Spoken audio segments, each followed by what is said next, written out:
Hello Internet, I'm Ellie the Purple Hair Doofus and welcome to Buddy Reads, where I read a small selection of a book and review it for you. Today we are covering chapters 5 and 6 of part 4 of The Dark Tower by Stephen King. I hope you read up to that point yourself because I do not want to ruin anything for you. And this section flows a lot better than the previous two. This one actually tells a full tale. Roland and Susanna are walking along in the woods, and Roland just suddenly stops. And he's like, Susanna, do you see what I see? And Susanna looks, and she says, Is that what I think it is? And Roland says, it's a road. And they come across a paved T intersection. And she's like, oh my god. And he says, you know what else I think I see? And she says, I can't see that far, just tell me. And he says, I see roofs.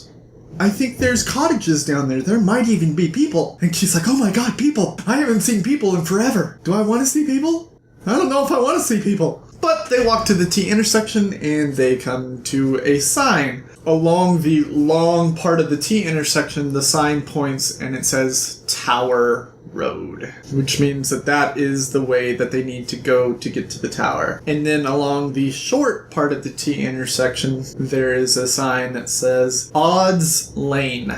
And the apostrophe S is handwritten in. They're like, wow, this is fantastic. We finally know that we're on the right track. We finally know that we have a visual guide to get to where we're going. And Roland decides that they need to stay there for the night and recoup before they continue on to the tower, and they meet up with a guy named Joe Collins. And Joe Collins is an old fellow. Joe Collins is an older man, and he is a very sweet man who invites them in for food, and he is very hospitable.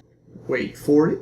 He is very hospitable to these two people. While they're there, a storm is brewing outside, and wind is kind of blowing through their area, and Susanna can swear that she can hear screaming. But she kind of pushes it to the side, and she continues to be nice to Joe Collins. Roland and Susanna are looking around his place, and they come across a photograph. An actual photograph. A Polaroid, in fact. And Roland just starts almost crying looking at this photograph, and Susanna looks, and she's like, oh my god. That's the tower. And this photograph is like a photograph of the rose field that the tower is in. And way off in the distance in the photograph, you see the silhouette of the tower as the sun is setting behind it. And they're like, where is it? How far away is it?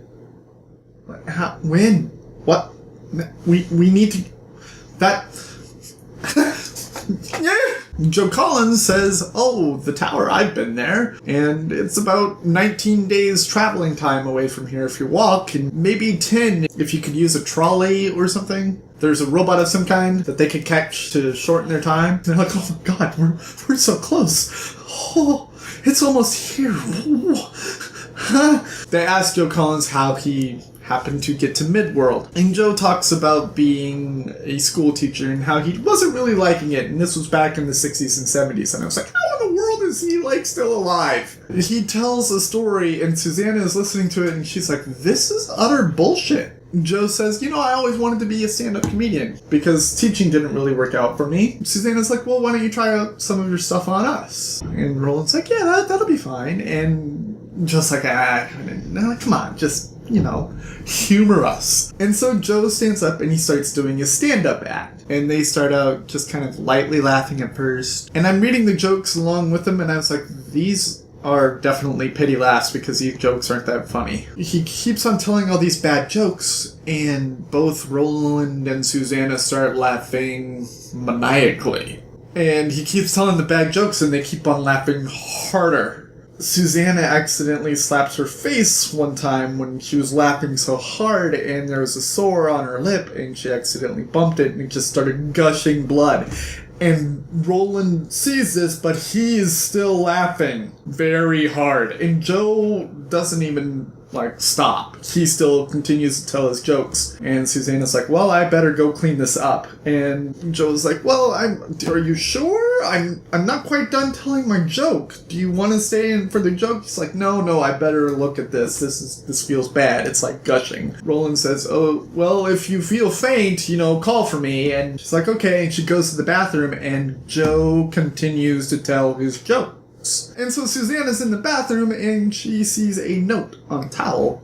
And it says, I left you something in the medicine cabinet. But first, look at this. Odd lane, odds lane. And think about it before you turn the note over. And Susanna reads this and she's like, what the hell is this? And then she flips it over and it says, naughty girl, you didn't think about it. Think about it. Odd lane, odds lane. And she's sitting there and she's thinking about it and she's like, what the hell is this note talking about? And then she looks at it and she's like, wait a minute. Wait. Whoa. And as she's doing this, she can hear the screaming that she heard before with the wind. And she knows that the screaming is definitely below her. She knows that the screaming isn't from the wind.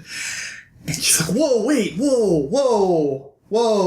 And the screaming continues and she breathes on the mirror and she writes out odd lane. And then she scrambles up the letters, or in this case, unscrambles the letters. And it spells out Delando. The thing that they were supposed to be worried about, they're in its presence right now. And Roland is laughing, but it's no longer the laugh of merriment, it's a laugh of torture. And Roland eventually starts choking. And so Susanna gets back in her wheelchair and wheels back out there, and Roland is choking, and Joe Collins, well, he's no longer an old man. Joe Collins, his long white hair has turned black. And his wrinkles have smoothed away, and his face is in a giant smile, and he looks very clown-like as he's continuing to tell these horrible jokes, and Roland is choking to death in front of him. And Susanna kind of wheels over as fast as she can, whips out her weapon, and shoots Joe Collins twice in the head, because Joe Collins isn't Joe Collins. Joe Collins is Dandolo. After Dandolo has been killed, Roland gets up and he does his little bow thing, and Susanna realizes that he's bowing to her, and he's like, I owe you my life, thank you for saving my life. And she's like, that's like one time out of like the 20 that you've saved me. So, just put it back in your pants, buddy. He's like, okay. He's like, how did you know? And she takes him to the bathroom to show him the note and the writing on the mirror. And he looks at the note and he says, it says that there's something in the medicine cabinet. What is a medicine cabinet? And she points to the mirror and he opens it up and there's an envelope in there. The envelope has writing on it and it's from Stephen King. And it says, Roland, you have saved my life. I only hope that this can save yours. And they open it up and it's the poem, The Child of Roland. The poem that the Dark Tower is based on. That was written like 300 years ago. They have stanzas that they're supposed to look at and they're reading the stanzas and the stanzas connect to Dandolo and his decrepit dying horse. Susanna says, okay, I want to go. I want to get out of here. Roland says, yes, but we have to make sure that there's no one else here. And she says, why? And he says, because Mordred is not far behind us. Mordred is coming. He's just slow in coming. And if he comes across this town and there are people here, he is going to destroy those people. And we would feel bad if that happened. And Susanna's like, yeah, I guess you're right. And then the screaming comes from the basement. And they go over to the basement and they look down and they're like, okay, we can hear you screaming, come to the steps. The screaming continues, but nothing comes to the steps. So they slowly work their way down the steps into the basement and they find a triangular cell in the corner of the basement. And there's a man there that looks like Jake, and it freaks him out. And it turns out that this man is Patrick. And Patrick is, I want to say, one of the brothers of the Crimson King, and Patrick is dying. He's very skinny. He looks very malnourished. He's been living down there for far too long, and they ask him what happened, and he can only talk in mimics because, well, Delando ripped his tongue out. And so he explains that he's been down there for so long because Delando has been feeding off him because no humans walk through this area anymore. And so Roland and Susanna help him to get out. Roland says, we're going to spend the night in this area. And Susanna says, okay, but I do not want to spend the night in this house. And Roland says, agreed. And they go to the stables where the horse was to sleep there. As they are getting out of the house, they find a drawing pad and pencils. Patrick starts drawing on the drawing pad, and he draws these amazing pictures on the drawing pad.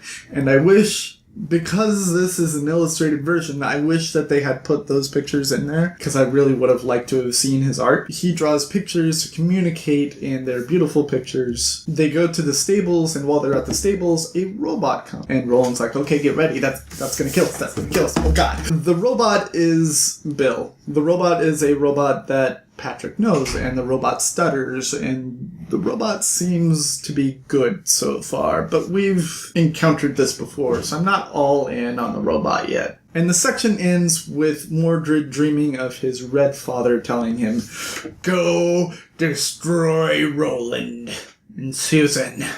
Eat them whole, because they abandoned you." And Mordred's just like, "Yes, sir."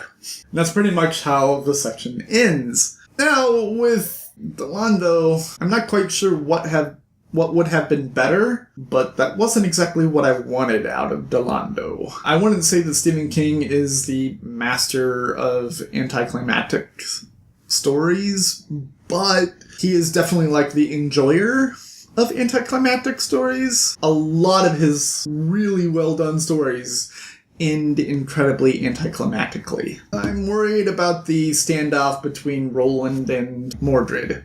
I know it's coming. I'm almost finished with the book.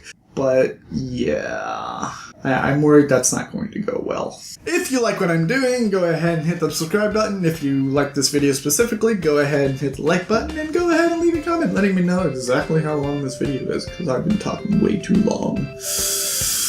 I've been Elliot the Purple Art Doofus. This has been Buddy Reads, reminding you to watch your pajama radius, and I will see you all in the next section of The Dark Tower by Stephen King. Toodles!